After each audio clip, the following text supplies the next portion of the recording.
So, hello nursing officer. In this session, we are going to talk about the fundamentals of reproduction. Okay, तो बहुत ही simple easy session है. सबने 11th-12th में पढ़ा है कि गेमिटोजेनेसिस क्या है, oogenesis, spermatogenesis. तो हम बहुत बेसिक से स्टार्ट करेंगे बिकॉज हम पूरा अपना मेटर्निटी पढ़ने वाले हैं. ठीक है, तो it is very important to clear the basic concepts. ठीक है, तो इसलिए हमने कहाँ से स्टार्ट किया है, फंडामेंटल्स ऑफ रिप्रोडक्शन से.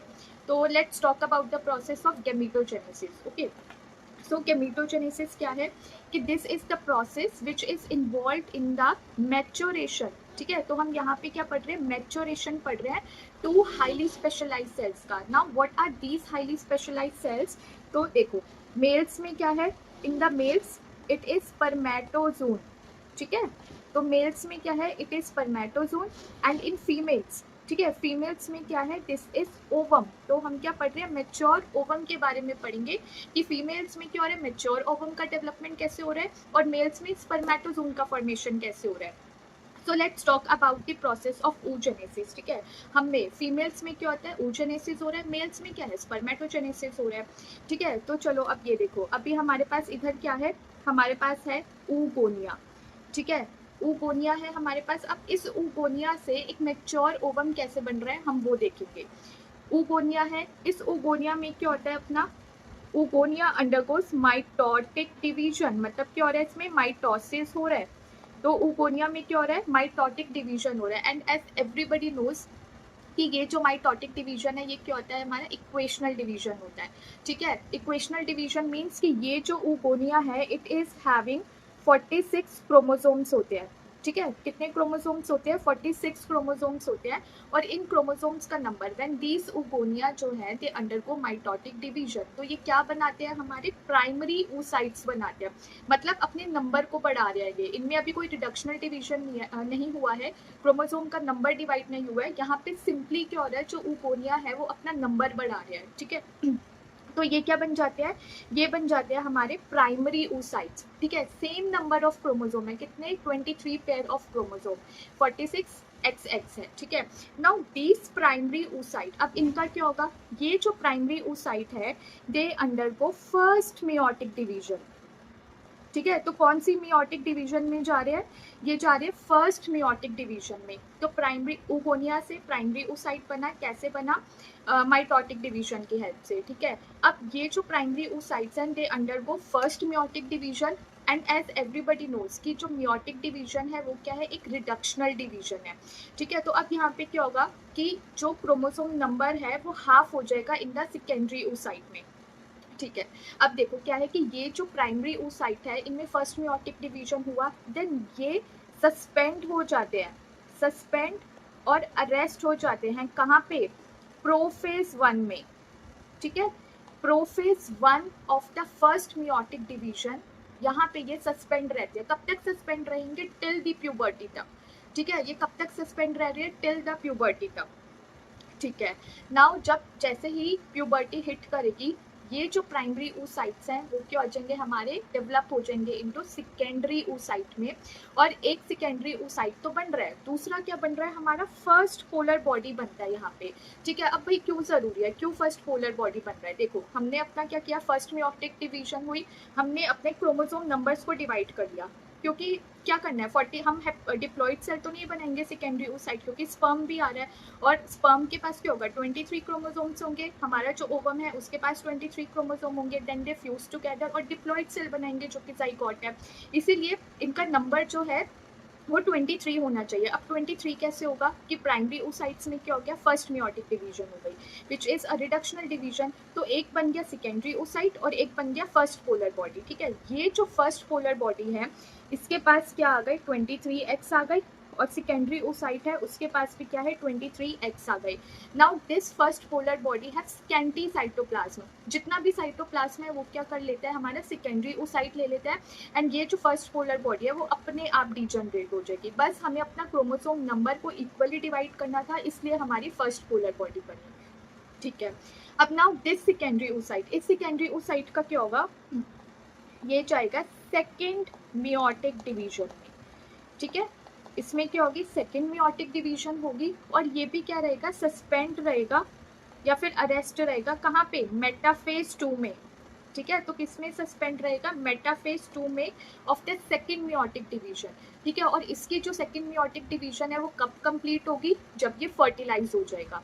तो सेकेंडरी oocyte का देखो बच्चों क्या फेट है, एक तो है कि ये फर्टिलाइज्ड होगा, ठीक है, और दूसरा है कि ये फर्टिलाइज्ड नहीं होगा। अगर नहीं हो रहा तो क्या हो रहा है, देखो अगर ये फर्टिलाइज्ड हो गया है, फर्टिलाइज्ड हो गया तो ये क्या बन जाएगा ओवम बन गया, ठीक है, और एक क्या बन जाएगी, सेकंड पोलर बॉडी बन जाती है। ये जो सेकंड पोलर बॉडी है ये अपने आप डिजनरेट हो जाएगी, जैसे फर्स्ट पोलर बॉडी डिजनरेट हो गई, सिमिलरली हमारी सेकंड पोलर बॉडी भी डिजनरेट हो जाती है। और अगर ये फर्टिलाइज्ड नहीं हुआ, तो ये जो सेकेंडरी oocyte है ये क्या होगा, हमारा डीजनरेट हो जाएगा। ठीक है, डीजनरेट्स विद इन 24 आवर्स में। ठीक है, तो विद इन 24 आवर्स में इसका डीजनरेशन हो जाएगा। और अगर फर्टिलाइज्ड हो गया तो क्या बनेगा, हमारा आगे जाके जाइगोट बनेगा।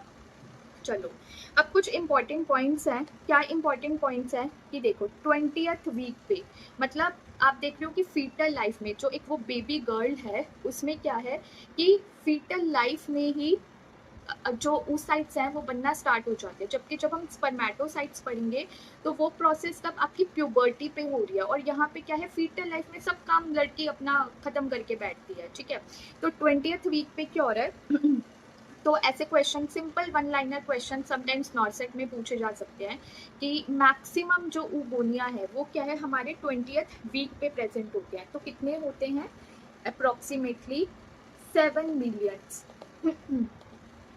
ठीक है, तो क्या है कि 7 मिलियन जो oocytes हैं, oogonia है, वो क्या होते हैं, प्रेजेंट होते हैं। ठीक है, अब बात करते हैं बर्थ की। ठीक है, बर्थ पे कितने oogonia होते हैं, तो ये हमारे रह जाते हैं 2 मिलियन। ठीक है, 2 मिलियन रह जाते हैं। एंड प्यूबर्टी तक आते आते कितने रह जाते हैं, 4 लाख टू 5 लाख। ठीक है, इतने रह जाते हैं। चलो अब एक और चीज़ याद रखनी है कि फीटल लाइफ में क्या हो रहा है ना, ये जो प्राइमरी oocytes बने हैं हमारे, these primary oocytes are surrounded by a layer of flattened cells. ठीक है, इन फ्लैटेंड सेल को हम ग्रेन्युलोसा सेल कहते हैं, सिंपल है, प्राइमरी oocyte है, इनके चारों तरफ एक फ्लैटेंड सेल्स की लेयर आ जाती है जिसको ग्रेन्युलोसा सेल कहते हैं। तो इनको हम बोल देते हैं कि ये हमारे प्रीमोडियल फॉलिकल है। एंड टिल प्यूबर्टी तक ये इसी स्टेज में रहते हैं, मीन्स अंदर अपना प्राइमरी oocyte है, ठीक है, बाहर अपना लेयर ऑफ फ्लैटेंड सेल्स है जिसको ग्रेन्युलोसा सेल कह रहे हैं, और ये इनको बोल दिया हमने प्रीमोडियल फॉलिकल, वेरी सिंपल। ठीक है, फिर प्यूबर्टी पे हम पढ़ेंगे फॉलिकुलर डेवलपमेंट में कि जब इन पे LH एंड FSH जो रिसेप्टर्स हैं वो एक्ट करते हैं तो इनका क्या होता है, डेवलपमेंट होता है। तो अभी हम सिंपल oogenesis की प्रोसेस बता रहे हैं कि 20th वीक पे मैक्सिमम oogonia प्रेजेंट होते हैं, 7 मिलियन होते हैं। ठीक है, बर्थ पे इनका जो अमाउंट है वो 2 मिलियन हो जाता है, क्योंकि इनमें से बहुत सारे तो आपके रिग्रेस हो जाते हैं, एट्रेटिक हो जाते हैं, एट्रेशिया हो जाते हैं उनका। प्यूबर्टी पे 4 लाख टू 5 लाख जो प्राइमरी oocytes हैं वो बचते हैं। ठीक है, मतलब प्रीमोडियल फॉलिकल्स। चलो बहुत सिंपल है, हो गया। अब आते हैं हम अपनी किस पे, फॉलिक्यूलर डेवलपमेंट पे। ठीक है, बहुत इंपॉर्टेंट प्रोसेस है ये फॉलिक्यूलर डेवलपमेंट। ठीक है, ध्यान से सुनना। चलो फॉलिक्यूलर डेवलपमेंट में जो आपको ये वाला स्ट्रक्चर दिख रहा है, ठीक है, ये क्या है, अपना प्राइमरी oocyte है। ये अभी ना इतना वाला पार्ट आप बता, ये समझ लो इतना वाला पार्ट ये क्या है, फीटल लाइफ में ही हो रहा है। ठीक है, मतलब अपने प्रीमोडियल फॉलिकल बन के तैयार हो जाते हैं। तो प्रीमोडियल फॉलिकल सिंपली क्या है कि ये प्राइमरी oocyte है। ठीक है, and this primary oocyte is surrounded bye flat sales. ठीक है, इन फ्लैट सेल्स को क्या बोलते हैं, ग्रैन्युलोसा सेल्स कहते हैं। एंड इसको हम बोल रहे हैं प्रीमोडियल फॉलिकल। ठीक है, क्या बोल रहे हैं हम, प्रीमोडियल फॉलिकल। ओके, ये हो गया कि फीटल लाइफ में अपने प्रीमोडियल फॉलिकल बन के तैयार हो गए। नाउ अब प्यूबर्टी पे क्या हो रहा है, so at puberty in the presence of LH and FSH। ठीक है, LH एंड FSH आता है, ये जो प्रीमोडियल फॉलिकल्स हैं ये डेवलप करेंगे, क्या बनाएंगे, primary follicle, secondary follicle, tertiary follicle, फिर वो ग्राफियन फॉलिकल बनेगा, अपना सेकेंडरी oocyte रिलीज होगा, ओव्यूलेशन, राइट। तो अभी क्या है, प्रीमोडियल फॉलिकल हो गया। नाउ एट प्यूबर्टी पे LH एंड FSH आया. नाउ अब you can appreciate well in this image कि ये जो हमारी फ्लैटेंड सेल्स की लेयर है ना, जो कि ग्रेन्युलोसा सेल्स है, अब ये क्या बन गए हैं हमारे, देखो क्यूबॉइडल बन गए हैं. ये कैसे हो गए हैं ये सेल्स, क्यूबॉइडल इन शेप हो गए हैं. And there is layer of zona pellucida. ठीक है, तो कौन सी लेयर आ रही है, जोना पेल्यूसिडा की लेयर आ रही है. ये क्या है, एक ग्लाइकोप्रोटीन की लेयर होती है. ठीक है, तो ये क्या हो गया, जोना पेल्यूसिडा हो गया.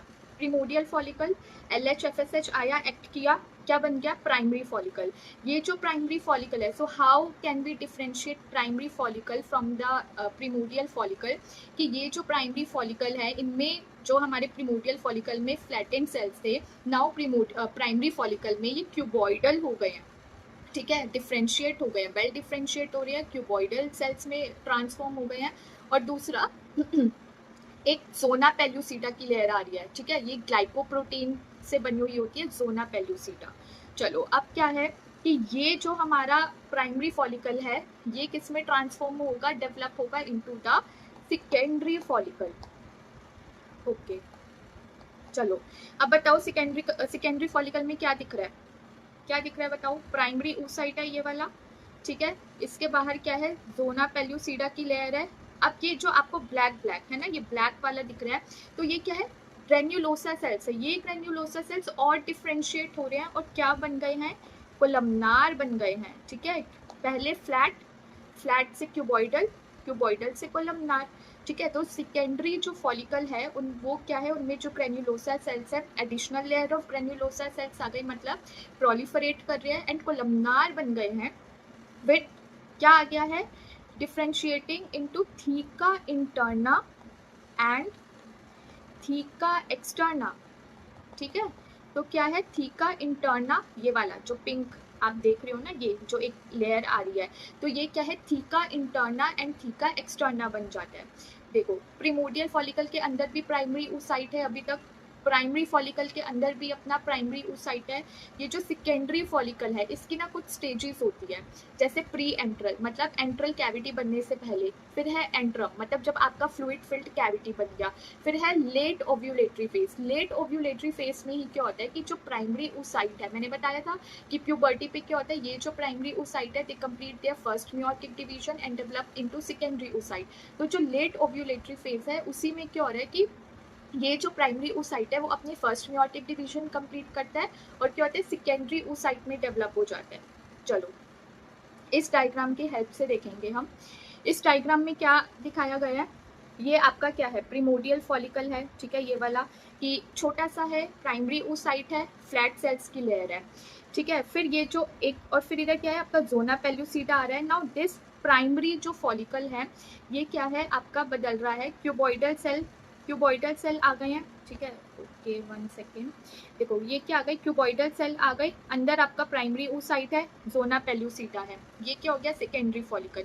फिर मैंने बताया कि जो सेकेंडरी फॉलिकल है उसमें भी क्या है, this is pre enteral. Pre enteral मतलब अभी आपका एंट्रल कैविटी नहीं बनी है. अभी हम पढ़ेंगे कि एंट्रल कैविटी कैसे बन रही है. ये क्या है, प्री ओव्यूलेटरी. प्री ओव्यूलेटरी मतलब आपका एंट्रल कैविटी बन गया है. ठीक है, और फिर आएगा लेट ओव्यूलेटरी, जिसमें प्राइमरी oocyte क्या बन जाएंगे आपके, सेकेंडरी oocyte बन जाएंगे. चलो अब हम पढ़ते हैं कि देखो क्या होता है ना, ये अपने क्या है, ग्रेन्युलोसा सेल्स है. ठीक है, तो याद रखना है कि ग्रेन्युलोसा सेल्स के पास किस चीज़ के रिसेप्टर्स होते हैं, FSH रिसेप्टर्स होते हैं. ठीक है, तो granulosa cells express receptors for what, receptors for FSH. And जो थीका इंटरना है, थीका इंटरना के पास है LH के रिसेप्टर्स. सॉरी, तो theca interna expresses receptors for LH के लिए. अब क्या हो गया ना, देखो अपना ग्रेन्युलोसा सेल्स है, FSH के रिसेप्टर्स हैं. ठीक है, FSH क्या करेगा, बाइंड करेगा इन ग्रेन्युलोसा सेल्स के ऊपर, जो FSH के रिसेप्टर्स उससे बाइंड करेगा and it induces the growth of the follicle. जो हम पढ़ रहे हैं कि primordial follicle, then primary follicle, then secondary follicle, then हमारा मैच्योर फॉलिकल बन रहा है. तो इनकी डेवलपमेंट कौन इंड्यूस कर रहा है, FSH ही तो है, अपना फॉलिकल स्टिमुलेटिंग हार्मोन ही तो है. ठीक है, और जो थीका इंटरना है उसके पास क्या है, LH के रिसेप्टर्स है। LH मतलब आपका ल्यूटिनाइजिंग हार्मोन आएगा और वो क्या बाइंड कर जाएगा कहाँ पे, जो LH रिसेप्टर्स है कहाँ पे, ऑन द थीका इंटरना पे। जब ये LH का जो LH है वो बाइंड करता है तो it forms a very important hormone. क्या है उसका नाम, उसका नाम है एंड्रोजन। ठीक है, बहुत इंपॉर्टेंट, अभी हम आगे पढ़ेंगे कि क्यों बनना इंपॉर्टेंट है। तो थीका इंटरना पे LH आया, उसने एक्ट किया और क्या बनाया, कोलेस्ट्रॉल से एंड्रोजेंस बना लिया। नाउ ये जो एंड्रोजेंस हैं ये क्या करते हैं, ये डिफ्यूज होते हैं इनटू ग्रेन्युलोसा सेल्स में। ठीक है, देखो ये क्या है, थीका, ये जो ग्रीन ग्रीन दिख रहा है this is theca interna, theca externa, और इसी के अंदर क्या है आपके जो रेड कलर से शो रखे हैं these are granulosa cell.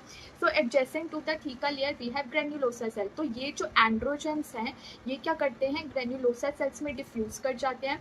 Now here they utilise एक enzyme, so they utilise an enzyme जिसको हम बोलते हैं एरोमेटेज। ठीक है, एंड्रोजन क्या हो गया आपका, डिफ्यूज हो गया इनटू ग्रेन्युलोसा सेल। ये जो एंड्रोजन है ये क्या करेगा, कन्वर्ट होगा ईस्ट्रोजन में। किसकी प्रेजेंस में, एरोमेटेज एंजाइम की प्रेजेंस में। ठीक है, so in the presence of an enzyme aromatase these androgens convert into the oestrogen. ठीक है, अब भाई ईस्ट्रोजन का हम क्यों पढ़ रहे हैं, देखो ईस्ट्रोजन क्या होता है, जो हमारा मिड फॉलिक्यूलर फेज है, लाइक 7 और 8 डे पे ऐसे जो मिड फॉलिक्यूलर फेज है उसमें क्या होता है कि ये जो ईस्ट्रोजन है it sends negative feedback to the hypothalamic pituitary gonadal axis. Hypothalamus से क्या रिलीज हो रहा है, gonadotropin releasing hormone GnRH which is stimulating the anterior pituitary to release LH and FSH। ठीक है, एंड आई टोल्ड यू कि ये जो LH and FSH है ये कहाँ कहाँ पे एक्ट करते हैं। अब क्या है कि जो ईस्ट्रोजन बढ़ रहा है, ठीक है, ग्रेन्युलोसा सेल्स में एरोमेटेज एंजाइम का यूटिलाइज करके जो एंड्रोजेंस है वो ईस्ट्रोजन में बदल रहे हैं, और जैसे ईस्ट्रोजन बढ़ रहे हैं in the mid follicular phase में तो ये नेगेटिव फीडबैक सेंड करेगा to the hypothalamic pituitary gonadal axis को, जिसकी वजह से क्या होगा, FSH और LH कम हो रहा है। कब कम हो रहा है, मिड फॉलिक्यूलर फेज में। देखो अब क्या है, अपना ये तो बन गया कि सेकेंडरी फॉलिकल, मैंने बता दिया था सेकेंडरी फॉलिकल बना। ठीक है, फिर एंट्रम कैविटी बना। तो जो ग्रेन्युलोसा सेल्स है ये क्या करते हैं, हमारा एंट्रल कैविटी बनाते हैं। ठीक है, ये वाला देखो, this is the enteral cavity, और ये क्या है अपना, ठीक है, तो हमारा एंट्रल कैविटी बन गया। अभी ये फॉलिक्यूलर फेज के अंडर ही आ रहा है। ठीक है, अब क्या होता है कि हमने पढ़ा कि जो ईस्ट्रोजन है उसने मिड फॉलिक्यूलर फेज में क्या किया, नेगेटिव फीडबैक भेजा LH एंड FSH को। तो अब क्या होता है ना कि जो FSH है वो कम हो रहा है, इसका मतलब वो रिसेप्टर्स पे भी कम बाइंड करेगा, जिसका मतलब क्या है कि डिक्रीज सेंसिटिविटी हो गई है FSH की। तो एक तो है अपने पास जो फॉलिकल ग्रो कर रहा है जो कि डोमिनेंट बन रहा है, क्योंकि हमें लास्ट में क्या चाहिए, एक ही डोमिनेंट फॉलिकल चाहिए जिससे हमारा सेकेंडरी ओसाइट एस्केप होगा, बाकी सारे क्या हो जाएंगे, दे बिकम एट्रेटिक और रिग्रेस हो जाएंगे। अब क्या है कि जो डोमिनेंट फॉलिकल है ना उनकी सेंसिटिविटी उतनी ही रहती है जितनी पहले थी। मतलब अगर आपका FSH कम भी हो रहा है बट जो डोमिनेंट फॉलिकल है उसकी सेंसिटिविटी उतनी ही रहेगी FSH को लेकर। जो नॉन डोमिनेंट फॉलिकल्स हैं, है ना, वो क्या कर जाएंगे, वो एट्रेटिक बन जाएंगे। उनके FSH कम होने से उनकी सेंसिटिविटी फर्दर डिक्रीज हो जाएगी, वो फर्दर ग्रो नहीं करेंगे और क्या हो जाएंगे, वो रिग्रेस हो जाएंगे। ठीक है, अब देखो अब क्या है, हमने ये मिड फॉलिक्यूलर फेज की बात करी। अब क्या हो रहा है, फॉलिक्यूलर फेज का जब एंड आ रहा है, मतलब 13th-14th डे पे क्या हो रहा है कि ये जो ईस्ट्रोजन है इनका दोबारा इंक्रीज होते हैं। ठीक है, इंक्रीज होते हैं तो ये क्या करते हैं, अगेन आपके अब पॉजिटिव फीडबैक दे रहे हैं। देखो मिड फॉलिक्यूलर फेज में इनका नेगेटिव फीडबैक था, बट जो एंड है फॉलिक्यूलर फेज का उस पर क्या है, इनका पॉजिटिव फीडबैक है। तो ये क्या कर रहे हैं, हाइपोथैलेमिक पिट्यूटरी गोनाडल एक्सिस को स्टिमुलेट करें, मतलब एक पॉजिटिव फीडबैक दे रहे हैं जिससे GnRH आएगा, LH एंड FSH सिक्रीट होंगे। अब देखो अपना डोमिनेंट फॉलिकल जो ये है बन गया है। ठीक है, ये क्या करेगा ना, इनहिबिन बी को सिक्रीट करेगा to give negative feedback to the FSH कि अब तू हम पे एक्ट मत कर, हम ऑलरेडी जितना हमें ग्रो करना था हमने कर लिया है, अब हमें और FSH नहीं चाहिए। तो वो तो साइड में बैठ गया, किसकी वजह से, इनहिबिन बी की वजह से। बट अभी हमारे पास LH है। ठीक है, तो ये जो राइजिंग ईस्ट्रोजन है ये एटलीस्ट 2 डेज के लिए रहते हैं, आई मीन 24 to 36 आवर्स के लिए रहते हैं, एंड इनका जो कॉन्सेंट्रेशन बढ़ता है ये क्या करता है, LH सर्च करवाता है। नाउ LH सर्च में क्या हो रहा है हमारा कि जो फॉलिकल है, ठीक है, इस फॉलिकल का क्या होगा, इरप्शन होगा, ये रप्चर होगा। तो इधर लिख लो कि LH सर्च एलएच सर्च की वजह से क्या हो रहा है, आपका फॉलिक्यूलर इरप्शन होगा। ठीक है, अब फॉलिक्यूलर इरप्शन हो रहा है और क्या हो रहा है कि जो हमारा प्रोटियोलिटिक एंजाइम्स आते हैं जैसे प्रोटीएसेस, ये प्रोटियोलिटिक एंजाइम्स क्या करते हैं, दे वीकन द वॉल। ठीक है, जो हमारा फॉलिकल है उसकी वॉल को वीकन करते हैं to release the secondary oocyte from the Graafian follicle. ठीक है, तो हमारे पास क्या है, जो एकदम मैच्योर हो गया है, दिस इज ग्राफियन फॉलिकल।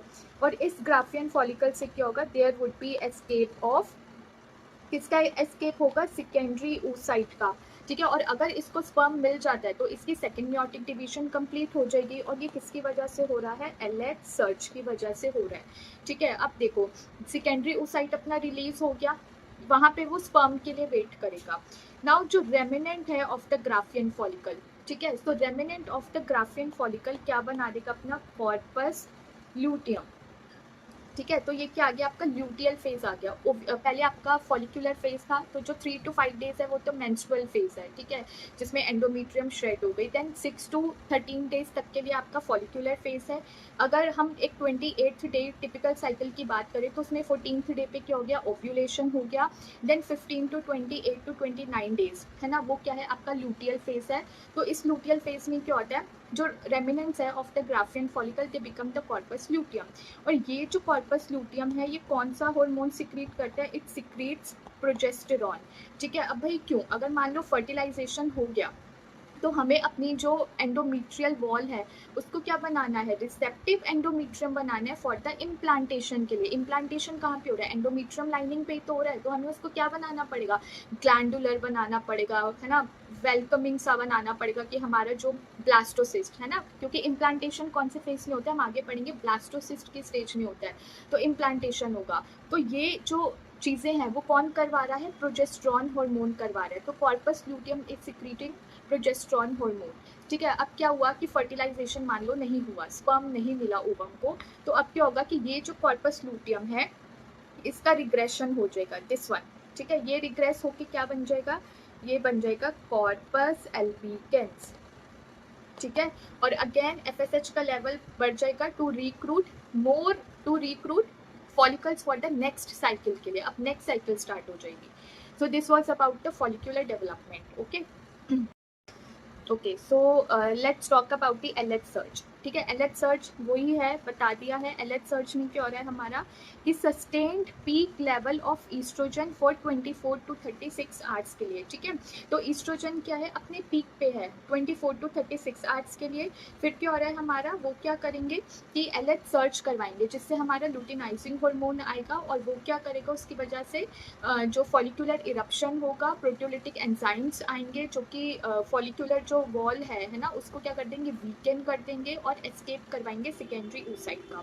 सो जो ओव्यूलेशन है it occur 16 to 24 hours after LH surge. ठीक है, तो जब एलएच सर्च होता है उसके 16 to 24 आवर्स के बाद ओव्यूलेशन होता है। चलो अब करते हैं हम स्ट्रक्चर ऑफ ओवम। ठीक है, स्ट्रक्चर ऑफ ओवम मतलब बहुत सिंपल है। सबसे पहले आपको ये याद रखना है कि लार्जेस्ट सेल कौन सा होता है। ठीक है, तो लार्जेस्ट सेल होता है मैच्योर ओवम। ठीक है, सो मैच्योर ओवम जो है it is the largest cell. कितना, 130 माइक्रॉन्स होता है इन डायामीटर में। ठीक है, कितना माइक्रॉन्स होता है, 130 माइक्रॉन होता है। अब देखो ये क्या है अपना, दिस इज द ओवम। ठीक है, ये ओवम है। तो जो ओवम, इसकी जो सेल मेम्ब्रेन है अभी हम पढ़ेंगे। ठीक है, तो ये क्या है, इसकी सेल मेम्ब्रेन हो गई, this is the cell membrane. ठीक है, and it is surrounded by, किससे सराउंडेड होता है, ये जोना पेल्यूसिडा से। ठीक है, तो एक ट्रांसपेरेंट मेम्ब्रेन होती है जो कि जिसको हम क्या कहते हैं, जोना पेल्यूसिडा कहते हैं। और ये क्या है, एक ग्लाइकोप्रोटीन लेयर होती है। देखो इसकी हम नेमिंग कर देते हैं। तो जो सेल मेम्ब्रेन है इसको हम बोलते हैं विटालिन मेम्ब्रेन। ठीक है, क्या बोलते हैं बच्चों, विटालिन मेम्ब्रेन। ठीक है, और ये जो है this is known as zona pellucida. Zona pellucida क्या है, एक हमारी ट्रांसपेरेंट मेम्ब्रेन होती है। ठीक है, सो जोना पेल्यूसिडा क्या है, ट्रांसपेरेंट मेम्ब्रेन है। और इसके बीच में जो ये है, ये वाला जो स्पेस है, ठीक है, इसको हम बोलते हैं पेरीविटालिन स्पेस। ठीक है, so what we are calling it as perivitelline space. और इसी पेरीविटालिन स्पेस में क्या होता है, अपनी सेकंड पोलर बॉडी होती है विच डीजनरेट्स, अपने आप डीजनरेट हो जाएगी। चलो okay, so now let's talk about the process of spermatogenesis. ठीक है, देखो जैसे हमारे फीमेल्स में क्या थे, oogonia थे, इसी तरह मेल्स में क्या है, स्पर्मेटोगोनिया है। पर फीमेल्स में जो प्रोसेस है वो कब स्टार्ट हो रही है, फीटल लाइफ में ही स्टार्ट हो रही है। बट इन मेल्स में ये जो प्रोसेस है वो कब स्टार्ट हो रही है, प्यूबर्टी पे हो रही है। ठीक है, तो वी हैव स्पर्मेटोगोनिया। स्पर्मेटोगोनिया है, ये जो स्पर्मेटोगोनिया है सेम इनमें क्या होगा, माइटोसिस होगा। So the spermatogonia undergoes mitotic division which is equational division. ठीक है, ये अभी क्या है 2n है, तो इनमें माइटोसिस हुआ, प्राइमरी स्पर्मेटोसाइट्स बने, तो ये भी क्या है 2n है। 2n मतलब having 46 chromosomes, that is 23 pairs of chromosomes X and Y. Female में क्या है, सिर्फ XX है। ठीक है, अब ये जो प्राइमरी स्पर्मेटोसाइट्स हैं they undergo first meiotic division. ठीक है, इनमें क्या होता है, फर्स्ट मियोटिक डिवीजन होती है and they become the primary secondary spermatocytes. ठीक है, तो ये क्या बन गए, आपके सेकेंडरी स्पर्मेटोसाइट्स बन गए। तो सेकेंडरी स्पर्मेटोसाइट्स मतलब जो क्रोमोसोम नंबर है वो डिवाइड हो गया, 23X 23Y हो गया। ठीक है, अब देखो क्या है, अब हो गया इनमें जो सेकेंडरी स्पर्मेटोसाइट्स है they will undergo second meiotic division. ठीक है, सेकेंड मियोटिक डिवीजन से क्या बन जाएंगे, स्पर्मेटिड्स बन जाएंगे। बट यू कैन सी कि जो स्पर्म्स होते हैं वो क्या होते हैं, फ्लैजिलेटेड होते हैं, they are having a tail. यहाँ पे जो स्पर्मेटिड्स हैं इनमें क्या होते हैं, सर्टेन मॉर्फोलॉजिकल चेंजेस आते हैं and then they become the sperm. So इस प्रोसेस को क्या कहते हैं, जिसमें जो स्पर्मेटिड है वो किसमें, स्पर्म में चेंज हो रहा है, तो इस प्रोसेस को हम कहते हैं स्पर्मियोजेनेसिस। ठीक है, so this process is known as spermiogenesis.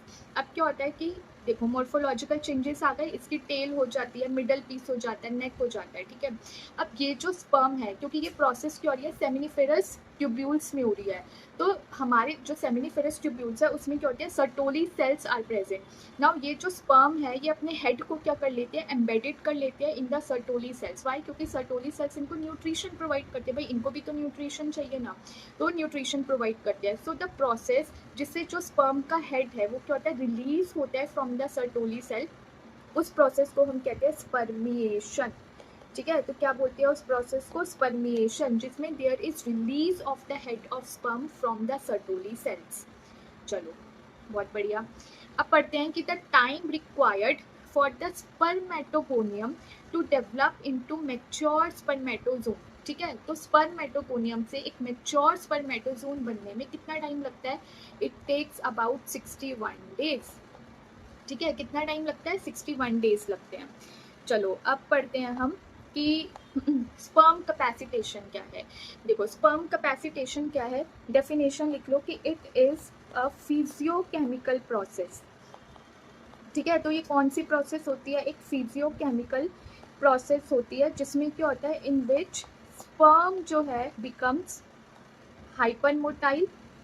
ठीक है, दो चीजें हो रही हैं, एक तो जो स्पर्म है वो हाइपरमोटाइल हो रहा है एंड दूसरा क्या हो रहा है, एंड एबल टू फर्टिलाइज। ठीक है, तो फर्टिलाइज करने के लिए एबल होता है। तो स्पर्म कैपेसिटेशन क्या है कि ये एक फिजियोकेमिकल प्रोसेस है जिसमें जो स्पर्म है वो हाइपरमोटाइल हो रहा है, कि पहले तो भैया हमें उसकी मोटिलिटी चाहिए। ठीक है, क्योंकि उसको क्या करना है, एम्पुलरी स्टोमिक जंक्शन में पहुंचना है टू फर्टिलाइज दी ओवम। ठीक है, और दूसरा क्या चाहिए हमें, कि वो एबल होना चाहिए टू फर्टिलाइज करने के लिए। तो ये जो दो प्रोसेस है इसको हम बोलते हैं sperm capacitation and it takes nearly 2 to 6 hours. तो क्यों इतना टाइम क्यों लग रहा है इसको, है ना, 2 से 6 घंटे, मतलब क्या कर रहा है, क्या प्रोसेस हो रहा है उसमें। चलो पढ़ते हैं अब। So this is sperm. ठीक है, अब ये जो हेड है स्पर्म का, यहाँ पे क्या होती है, एक होती है एक्रोसोमल कैप। ठीक है, और इस एक्रोसोमल कैप से क्या होते हैं, सर्टेन एंजाइम सिक्रीट होते हैं। ये एंजाइम्स क्या करते हैं, जो ओवम के बाहर बहुत सारी लेयर्स होती हैं ना उसको तोड़ के जाना पड़ता है, जोना पेलुसिटा है, ग्रेन्युलोसा सेल्स है, सबको तोड़ के जाना पड़ रहा है उसको। तो ये जो एक्रोसोमल कैप है ये कुछ ऐसे एंजाइम सिक्रीट करती है जिससे जो स्पर्म है is able to fertilise the ovum. ठीक है, बट इधर हम एक चीज पढ़ते हैं जिसको हम बोलते हैं डीकैपेसिटेशन। ठीक है, और एक होता है कैपेसिटेशन। कैपेसिटेशन की स्पेलिंग पढ़ ली, सॉरी डेफिनेशन पढ़ ली। तो जो कैपेसिटेशन है उसका जस्ट ऑपोजिट क्या है, डीकैपेसिटेशन है। तो डीकैपेसिटेशन में देखो बच्चों क्या हो रहा है कि जो हमारा स्पर्म है, ठीक है, उसकी उसमें क्या होता है ना कि सर्टेन इनहिबिटरी फैक्टर्स होते हैं, ठीक है, कोलेस्ट्रॉल होते हैं। अब देखो जब हम अपने ऊपर कोई बहुत सारा सामान उठा लेते हैं तो क्या हम उतने भाग दौड़ कर पाएंगे, अच्छे से नहीं कर पाएंगे, क्योंकि हमारे ऊपर क्या है, एक लोड है, ठीक है।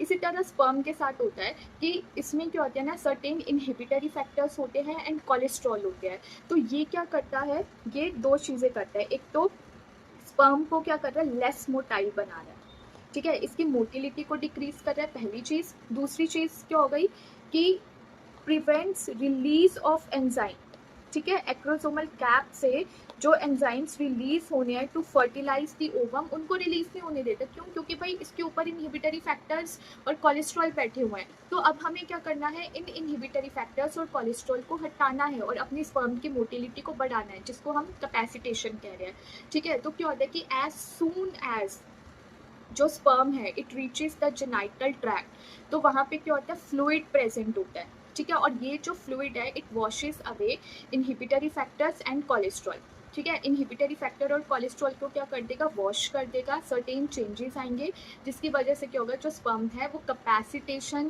के लिए एबल होगा, मतलब उसकी मोटिलिटी बढ़ जाएगी, ठीक है। अब एक्रोसोमल कैप के ऊपर भाई कोई नहीं बैठा, ना ही इनहिबिटरी फैक्टर है ना ही कोलेस्ट्रॉल है, तो एक्रोसोमल कैप से क्या होगा, एंजाइम सिक्रीट होंगे जो कि क्या करेंगे, ग्रेन्युलोसा सेल्स और जो जोना पेलुसिडा लेयर है उसको पिनेट्रेट कर सकते हैं, ठीक है। तो ये है डीकैपेसिटेशन और कैपेसिटेशन, बहुत सिंपल, ओके, ठीक है। तो हम क्या पढ़ रहे हैं, अपना acrosomal reaction. So acrosomal reaction क्या है कि it is reaction between acrosome of the sperm, ठीक है, and receptors on zona pellucida. तो मैंने बताया कि जो सेकेंडरी oocyte, मतलब जो अब हमारा ओवम बन गया है, वो क्या कर रहा है, उसके ग्रेन्युलोसा सेल्स है, देन जोना पेलुसिडा है, तो उसको क्या करना है, पिनेट्रेट करना है। तो इसके लिए जो एक्रोसोम है वो क्या करता है, सर्टेन एंजाइम सिक्रीट करता है। कौन कौन से enzyme, like acrosin, pro acrosin, hyaluronidase, ठीक है, एंड सर्टेन प्रोटियोलिटिक एंजाइम्स। चलो एक तो डायग्राम से समझाते हैं, ठीक है, डायग्राम से समझते हैं। देखो this is the secondary oocyte है, ठीक है। इस सेकेंडरी oocyte के ये क्या है, आप जोना पेलुस, सॉरी 1 सेकेंड, ठीक है, okay. So this is secondary oocyte, ठीक है, सेकेंडरी oocyte है, और ये क्या है, जोना पेलुसिडा लेयर है, ठीक है, और ये क्या है, ग्रेन्युलोसा सेल्स है।